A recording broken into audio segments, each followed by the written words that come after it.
बिस्मिल्लाहिर्रहमानिर्रहीम।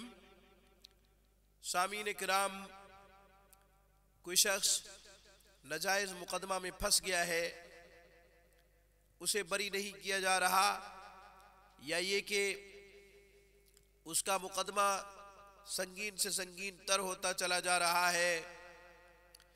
जिसने नाजायज़ केस डाला है वो ताकतवर है, उसके पास अफरादी क़ुव्वत भी है, पैसा भी है, ताल्लुक भी है, तीनों चीज़ें हैं।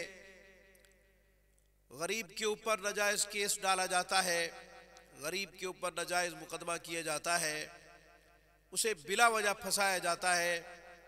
ये तो बहुत हो रहा है और आम हो गया है हमारे माशरे में। हसद की वजह से, मुनाफिकत की वजह से, या फिर बदखाही की वजह से ऐसा हो रहा है। हुज़ूर नबी करीम सल्लल्लाहु अलैहि वसल्लम ने तो ये फरमाया कि मुसलमान वो है जिसके हाथ और ज़बान से दूसरे मुसलमान महफूज रहे, मगर हम कहाँ ऐसा कर रहे हैं।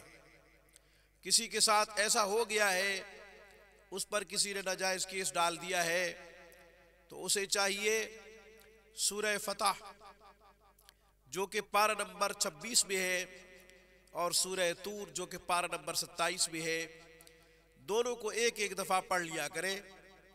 वक़्त मुकर्रर नहीं, जो वक़्त मिले उसमें पढ़ लिया करे। फिर दुआ किया करे कि या अल्लाह, नाहक किसी मुकदमे में मुझे फंसा दिया गया है, नाजायज़ मेरे ऊपर केस डाल दिया गया है, मुझे अपनी रहमत और अपने फजल से निजात दीजिए, क्योंकि तेरी ताकत सब ताकतों से बड़ी है, तू सबसे ज़्यादा कवी है। इंशाअल्लाह मुकदमा नाजायज़ केस जो डाला गया होगा उससे आपको बहुत जल्द निजात मिल जाएगी, आप बरी हो जाएंगे। आज की खूबसूरत वीडियो में बस इतना ही। जब तक नाजायज़ केस से बरी ना हो, जब तक नाजायज़ मुकदमा से बरी ना हो, या अमल करते रहे।